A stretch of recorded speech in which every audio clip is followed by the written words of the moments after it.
Welcome to the Inspired Action Podcast. This is where we have motivational, inspiring conversations and interviews that we hope you'll enjoy listening to. Join us and other inspired actioneers on this alchemical, transformational journey. Welcome back to the Inspired Action Podcast. This is Pod 97. My name is Jay, and today we're going to be discussing the metal element and what it feels like for metals to truly experience, feel, and be in this lifetime. Perhaps, we can't be definite, but of course I'm with my co-host, Lita Herman, and that's definite. Thanks. Welcome I just back. don't want to put them in a box. No. They don't want to be in a box. No, they don't want to be in a box. Welcome back. Today, we're doing this elemental series on what does each elemental person truly want in life. Of course, every person is a little different, but we explain this concept of how to ask yourself what you truly want in Pod 93. So if you haven't heard that podcast and you want to kind of get the background on this one today, please go back and listen to that. This is the question we need to ask ourselves as part of doing the first stage of alchemy.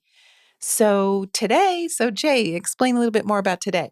Today, we're going to talk about what could possibly give a metal person a sense of completion, a sense of fulfillment, and we'll just kind of explore that and see where it magically carpet ride takes us. Yes, and just to give you some more like a backdrop about the metal element, we have to think about this according to kind of what a lot of metal people are aware of, which is that the fun part of life is not even in this dimension. It's about Yes. We love dimensions. Yes. It's about where we came from before we were born and where we're going when we die.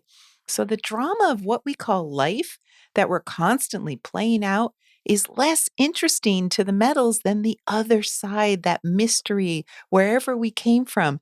And even if you don't think about it, if you're metal, somewhere inside you, you probably know this to be true. And in a way, it's like you're sitting back in a reclining chair, watching the rest of the world go through all their machinations.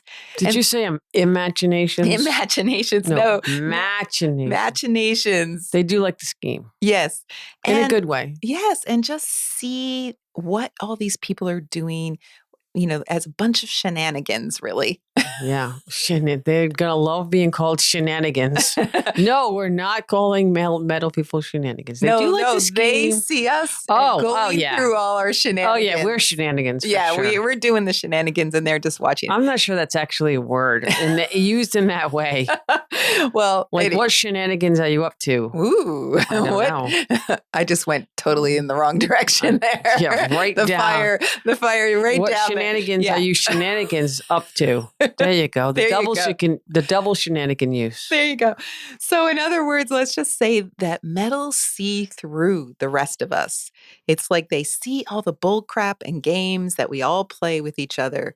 It's like they have X-ray vision and they just see it all. And then they just shrug because, there's really nothing to do about it. They don't really care. No. Nah. But they watch it. Sure.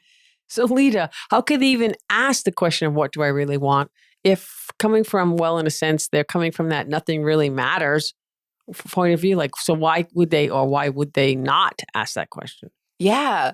Nothing really matters. It reminds me of that Queen song, Bohemian Rhapsody. Oh, just that little song. Nothing really matters to me. Dun, dun, dun, dun. All right. Boy, we got that right out of the way. We got the singing out of the way. All right. So nothing really matters. So why would they want to even consider asking the question? Yes. But wait, don't answer that. Before we answer that, drum roll. Ding. I don't have my sound effects today. Sorry.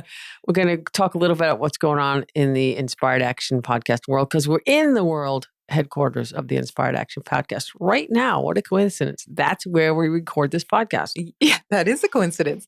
Well, we're really excited that, many of you probably, hopefully know already that our audiobook is now out on Audible, Amazon, and iTunes. And I don't know about you, but it's been harder and harder to pick up a physical book these days. Well, it's so much easy. Summer listening is now summer reading. So if you want to have your summer reading, you got to do it through the audio. Yes. And so the audiobook came out great. We're really excited about it. Check it out in wherever we listen. hope it came out great. Yeah, people are saying they like it. But if you'd like to listen to it, Audible, Amazon, iTunes, we would love a review if you like it or ratings, anything. If you got anything out of it or have a positive feeling, that would be great. And we're coming up on our 100th podcast. 100. And so, we're doing a lot of things around that 100th podcast. So if you haven't signed up to our newsletter kind of, sign up list, you can find that on the inspiredactionpodcast.com or on our alchemylearningcenter.com. Either one will get you into our email list, and we can let you know about different events that we might be having in the future. Classes, webinars from the Alchemy Learning Center. But if you would like to write us a review or give us some stars, if you laugh or get any kind of enjoyment or education out of it, that would be great. And if you want to get some of our special merch, we're dropping some merch. We have some summer merch.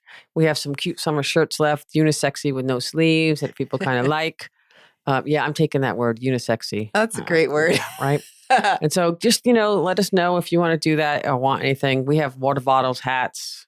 Yeah, I don't know. We got all kinds of stuff. We're having fun. So, but we just basically would love for you to enjoy the experience of listening, and then just let other people know that you're enjoying the experience. Yeah, it helps us get the word out. And really, the word is really worldwide right now. I mean, we've got listeners writing us from countries all over the world, and it's exciting. So thank you for all that you guys have done so far in rating and reviewing the podcast. And if you haven't done so, if you can just like 10 seconds. They make it a little complicated, but some of them, Spotify, it's really hard. So if you can jump on over to Apple or Google or another place and write a review, that would be great. Yeah, that would be great. And so also, Lita, if you want to talk really quick, so I want to get back to metal, about the Alchemy Learning Center, what's going on there? So the Alchemy Learning Center is where we're putting all the information that you're hearing in this podcast into some way that you can dive a little deeper, get more information. We have some free classes. We have some meditations. We have all kinds of things, plus,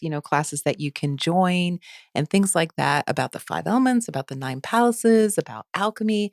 So you can check it out at alchemylearningcenter.com. That's right, .com.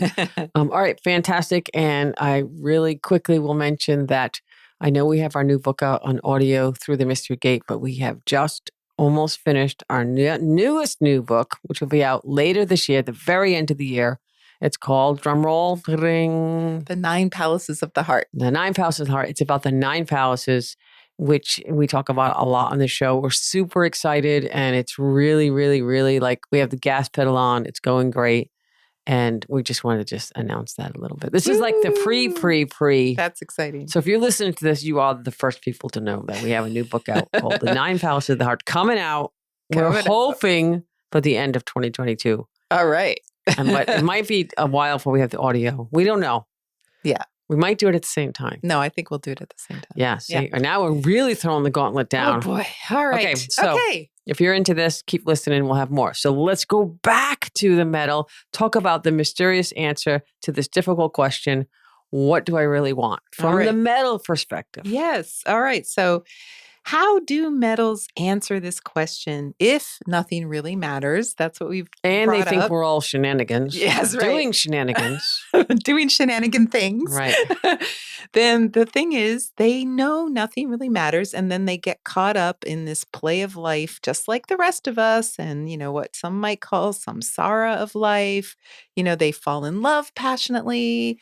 They get notoriety and respect in the world. They do all the things metal loves to do. And they start to think maybe it's all about life here and now rather than where we came from or where we're going to, before birth and after death.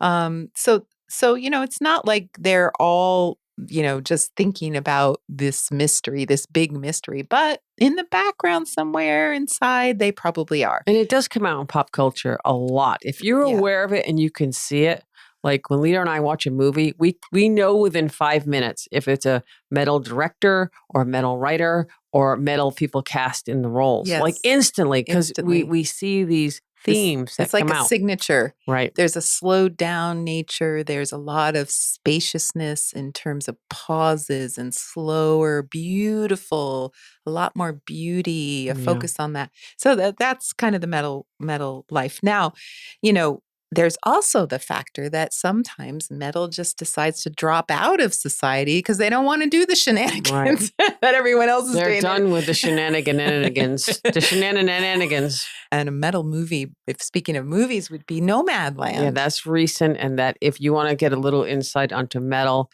with some great acting and directing and writing and all that good stuff, it's definitely something to check out. And it's, it's got drama and it has to do with survival and being in the moment where life and death is really present and there. They don't like think about it outwardly, but it's always there hanging there. Yeah. And it's done beautifully. And I don't know. I love that movie. Yeah. So, but like the rest of us, metal. But wait, I just want to say, yes, it's not the feel-good movie of the summer. No. Or last summer. So don't be going like, Jay said it's popcorn and you cry. Well, I'm not saying you're going to cry, but you might squeak out a tear.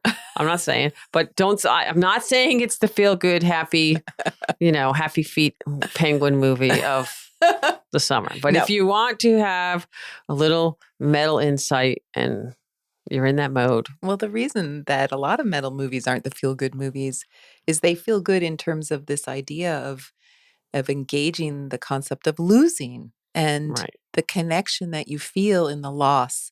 So that's what metal's all about, connection and loss.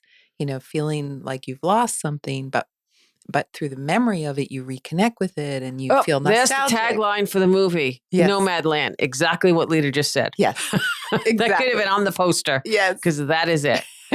So, all right, cool. That's great. So there's your homework, Nomadland. Right. So anyway, metal's just like the rest of us. They still live and want and desire. And, even if they know underneath that all of this is just shenanigans, we're going to just keep saying that word. How many times? Someone count them. It's why they can feel comfortable, like even walking through cemeteries. Many of them are like, cool, let's go to a cemetery. A lot of other elemental types are like, no. And they like to walk through it quietly. Yeah, quietly. Respectfully. And, it's almost like the dead people are more their people than the living people are, And of course, as with any element, whenever we make a sweeping generalization, there are going to be many who, for whatever reason, feel differently. And there can be definitely metals out there who are even scared to go into graveyards. But, maybe they were frightened as a kid and that's why there was some story about why they might be scared. But, barring those exceptions, it's more a feeling we're talking about. So if we go with metals on the surface, sure, just like everyone else, they desire a lot. They have, maybe they have a super expensive, highly engineered and well-designed something. That they love. They love, like a car or something. Or, they love this particular kind of architecture. And maybe they even build their own home to be this beautiful, elegant piece of architecture. Or artwork, maybe they own a piece of really exquisite artwork. Or remember, it's part of creativity. It could be they creating it. Yeah. And, a lot of them love really good industrial design. If you look at sort of, Apple's way of designing a lot of the equipment we use, it's very sleek and very powerful, yet modest looking. And even though Steve Jobs was, definitely wood and loved gadgetry, I think a lot of maybe through him being metal second or something like that. We haven't really looked at that. But, obviously there must have been a lot of metal influence in the designers. Sure. Yeah. And I'll give you another example too. Recently, we got to drive a Tesla car. And I had been in them, but not really paid attention. So we finally had one for a week when we were out doing work on the West Coast. And I was just blown away on how much they stripped away from modern cars. They have clean lines. It's exactly what you're talking about. It's like precision. It's clean. No extra anything. It looks like a piece of artwork that moves at 80 miles an hour. By itself, if you want. It's got self-driving. Yeah. I mean, if you walk into a kitchen where you just see the cabinets and the counter, there's nothing on the counters, there's no distractions to your eye, just really clean lines. That's definitely more like a metal element. Right. And we can look at Elon. We know Elon is water, but we don't know we haven't really gone too far. Looked at him very but so that's another example of water, not metal, but yet has this metal project. Right. Or he just hired, metal designers. Yeah. Is probably but everything what is happened. Just clean lines and just, very, very nice. Yeah. So for metals, the what do I really want question is mysterious. It is elusive, and it's not easy to answer because, in a way, most metals are going to answer this question with the most spiritually evolved answer you can possibly think of. And what is that, Lita? Stop dangling. Just tell us. All right. The lead up here is killing you, huh, Jane? Ay, All ay, right. So ay. the answer is nothing. Oh, well, okay. Wah, wah, wah. Yep, that's no, it. I get it. I'm just teasing. They want to want nothing. I mean, in Taoism, that just means you're living in the Tao. So, how can you even want from a place like that? So they want to want nothing. Yes. Let's just name this episode, The Wanting of Wanting Nothing. How about that, right? Yes. So, forgive me, I think in this episode, we're going to have to talk a little bit about Taoism, at least in this sense. So, just in terms of as we explain with the metal element, it's tapped into something most of the rest of us don't have, or maybe if you're metal second or third, you might have some of this in moments. And that's this feeling of connection to whatever is pre or post life. And wherever we came from before we were born and wherever we go to after we die, metals, they kind of never left it. It's like they have one foot in both places, like one foot in the mystery and one foot in whatever we see and feel is what we call reality. And so that's how it feels. Like they have this ineffable sense of something beyond, something untouchable, something unknowable, incomprehensible. And yet they feel it, they know it exists, and they have a longing to experience it. And that's why they're so attractive to the rest of us, because we all kind of like that mysteriousness and we want to, we kind of think if we stand next to them, we'll get like a little understanding of it or something. So we all kind of want to, pick up on that vibe, that je ne sais quoi, what is it? We don't know. We always say the metal are the coolest element for sure. They are. So in Chinese philosophy, they say we exit into life and enter into death. Now, think about that for a moment. What is that really saying? It says that the place that matters isn't here and now, this life, this reality as we know it. If we've exited from the good place, that TV show, which I love, by the way. Yes. So I miss it. Yes. So you're exiting from that good place. Don't we want to get back to it? Isn't the goal to return to whence we came? Well, goal is a wood term, so. Yes, there you go. Right. How about isn't the illusion to return whence we came? Yeah, maybe. Let's make it deeper. All right. Right? What's the illusion? What's behind the veil? What's behind the veil? What's in the next dimension? Yes.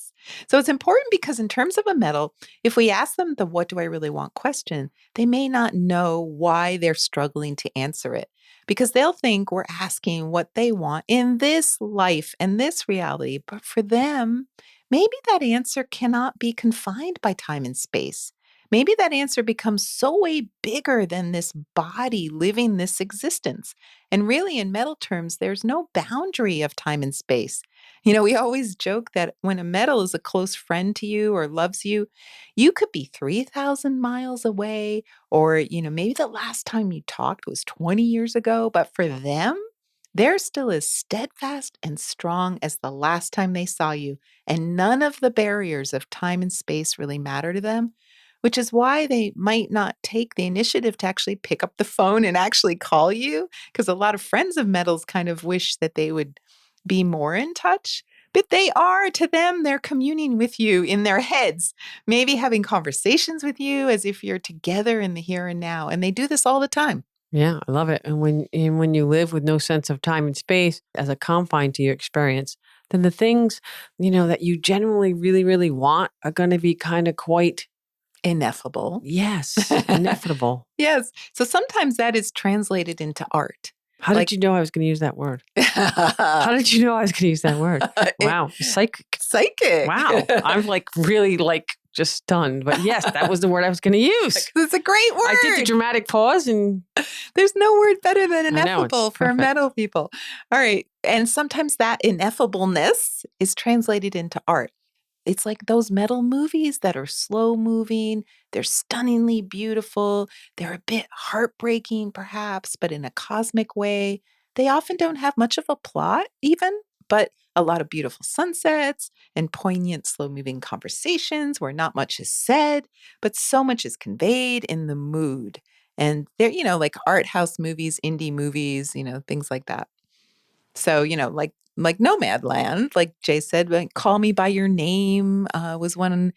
Carol was a good example. Lost in Translation is kind of older movie that you should definitely look at. And really the most exquisite of all time was Wings of Desire, directed by Wim Wenders, right? Yeah. And some newer movies, The Tree of Life with Brad Pitt and Sean Penn, The Fountain with Hugh Jackman. There's so many. We could go on and on. We could just go on and on. So if you're like, what is this metal thing about? Go watch those movies and you'll get the feeling. And then you think about it, when you make movies, create movies, it is like going into another dimension. So that is why a lot of metal people are attracted to that for sure. Yeah. Storytelling in any form. Right. So we, but not fire for it, for storytelling or earth. Right. It's different. Yeah. It's very more different. Cosmic. Yeah. Yes. So we have to kind of touch down to earth and to this reality of here and now to understand how. I mean, wait, hold on. I got another thought. If you think of like Nomadland versus like Iron Man, right? Two different worlds of two different movies about outcasts. Yeah, like that's true. Completely different. But I'm going to, you know what? I'm going to watch both those movies back to back because I'm like the contrast. Yeah, that would be really fun. Yeah. I'm telling you. Why did you pick Iron Man? Because it is like, it's kind of like a similar thing. Yeah, because he's like off by himself. Yeah. All right. But he's trying to be in a groove and I don't know, it's a lot. Yeah. We could talk Iron Man if someone wants to talk Iron Man. Or that Nomadland. would be Wood, right? Yeah. Iron Man, yeah. Maybe. Well, the actor and the character is probably Wood. Yeah. Well, the actor is for sure. Yeah, the actor's for sure. But I also think that's, that we could kind of go down and do some Marvel. Yeah. There's so many out there now. It could take us like the rest of the year. Okay. All right. Sorry, I digress. So back to the here and now, Jay, like I was just saying.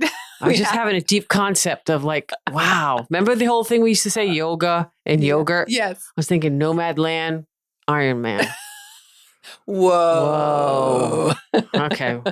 Sorry. For those of you who don't know the yogurt and yoga analogy, a metal person once said to me, just like this, said, Lita, yoga and yogurt.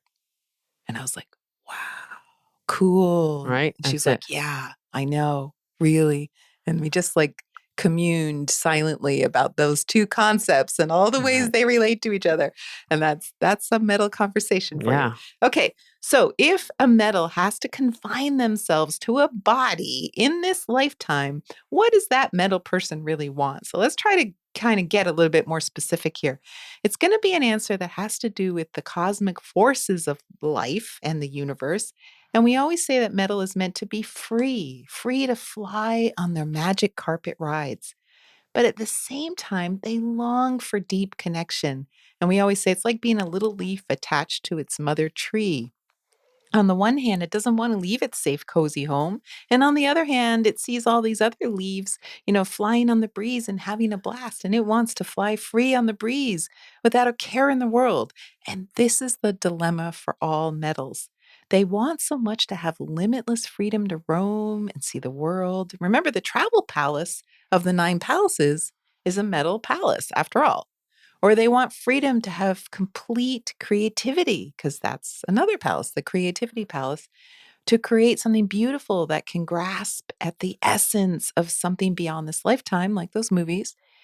But alas, they're heavily motivated by service to those around them. In this lifetime. Their families, their jobs, their spouses, anyone that relies on them, they feel beholden to because they want to be. And because they think if they're providing service to their loved ones, then they'll be more deeply connected. So that word connected is at the heart of it because connection is so important to them. They feel obliged.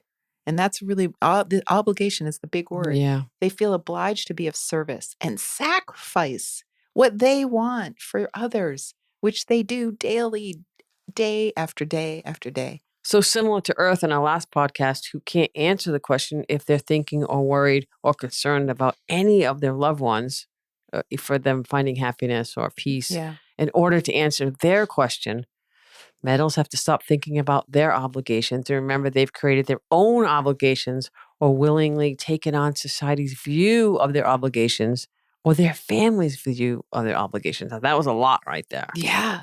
We could even break that down for like another half an hour. I know. Yeah. Because, it's like here they are willingly wanting to be obligated and at the same time hating those obligations. Yeah. It's a tough one. So they have to stop thinking about those obligations to their family, job, society as a whole, whatever they feel obligated to.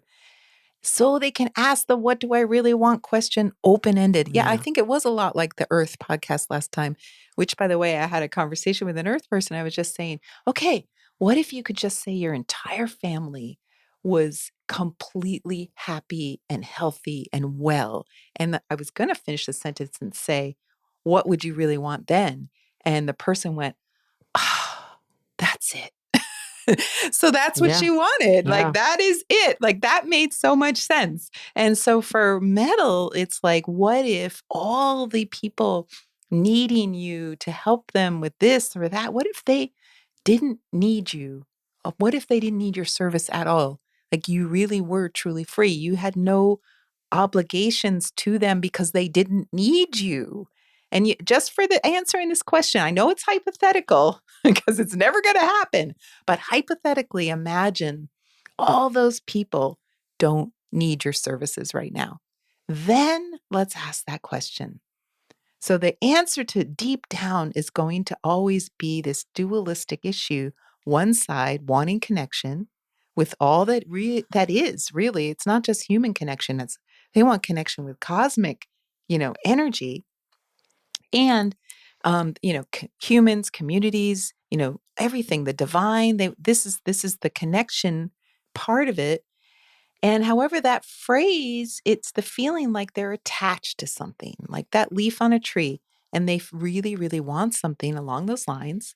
But if they have that, if they can feel that, what they want even more is to feel so safe and secure in that attachment that they can let go and completely fly free like a little leaf on a breeze and roam from place to place without feeling like they have to lose the connection, meaning they've already attained the attachment. They don't have to work on it. They don't have to be of service all the time. And now they can bring that with them wherever they go. It's really what's at the core of attachment theory, that was originally postulated by psychologist John Bowlby, that if we raise children to feel attached to their parents so they feel so secure and safe, then when they feel confident enough to go out into the world and explore it, they're going to be fine. Like, they're going to be like, I got this. And that's the metal's dream, to feel safe in the connection with themselves and with those they're connected to so they can be truly free. Boy, that was a lot. That was a lot. That safety will come from feeling like they have these lifelong bonds, but the bonds aren't shackles. Yeah. You often hear metals feel like they're just like held into place by these obligations. Yeah, it's not a support system right. so much. And they encourage them to roam around the world on their magic carpet. Yeah. Which is what they truly want too. I mean, imagine that you had parents who were like, we don't want anything from you. We just want you to fly and go do your thing, like go travel around the world or whatever you wanted to do. What if they gave you 100% the feeling, that the confidence that was true, that you could just go and not worry about them, and yet they were along with there. their credit card. Yeah. Right? Yes, totally. Go be first class.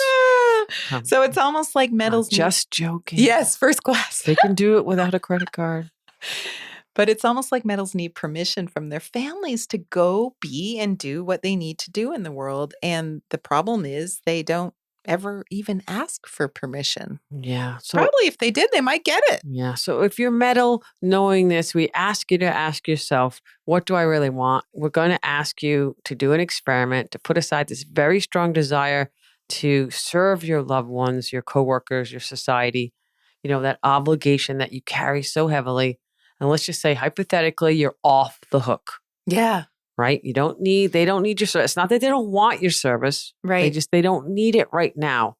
Yeah. And then so you can start to think and ponder, what do you really want for yourself? Just for you, deep down. Yeah. What do you think your life is truly about? It doesn't have to be about doing necessarily. It doesn't have to be about wanting. It just doesn't, if you don't have that identity of the social obligations, where would you be? Who would you be? And, like we said, you might want to travel, you might want to be creative, or you might want to have a spiritual pursuit. Remember, we're all trying to get to the home palace of the 9 Absolutely. palaces. So you can do this as part of a meditation where you allow your analytical mind to relax a bit. It might be a little helpful. Yep. Okay. You can just let answers arise. I know that when I've had mental people, they need to do it a few times, and I've done it in the past. Like, they need to do it a few times because they just have to keep giving themselves more permission, more permission, more permission. Let the answers arise from deep inside. Go to places that are beyond your mind, beyond Yes. time and space reality. Yeah. And the answers will come from, guess where, Lita? Inside your heart. Yes. Yes.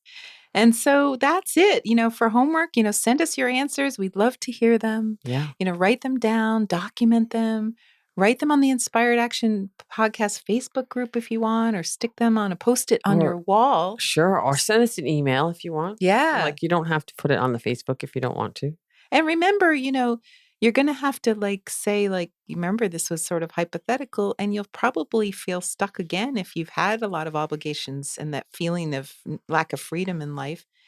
So you might feel that again, and it's pretty certain that you probably will feel not free again. And then you can remember what you really want is that freedom, and that it's important to still have connection and freedom at the same time. And so in a future podcast, you'll come to learn that you get to have both freedom and connection. Stay tuned for that podcast. All right, so go out and have some shenanigans with your shenanigan friends. And tune in for the next episode on water. Actually, metal people love to have little shenanigans. Yes. Right? Not too much. Yes. But just enough to They love to have a little scheme break going on. the rules. That's just right. a little just bit. Just a little bit. Like a tiny bit. All right, go have some fun, and we will talk soon. Have a great day. Bye. Bye. You've been listening to the Inspired Action Podcast, and you've reached the end. Woohoo! Why not celebrate a little bit and click that subscribe button right there? We love having you with us on this journey, and we want it to continue. You can also rate and review this podcast. And if you have already, thank you so much. We read all reviews, and your reviews help other people find this podcast as well. You can also be a part of this podcast yourself by submitting a voice recording message and emailing it to us at lita@inspiredactionpodcast.com or jay@inspiredactionpodcast.com. And if you want, you can join our Facebook group or follow us on Instagram. Join us next week for another Inspired Action conversation. And thank you for listening. Thanks for listening, and remember to hug the dog.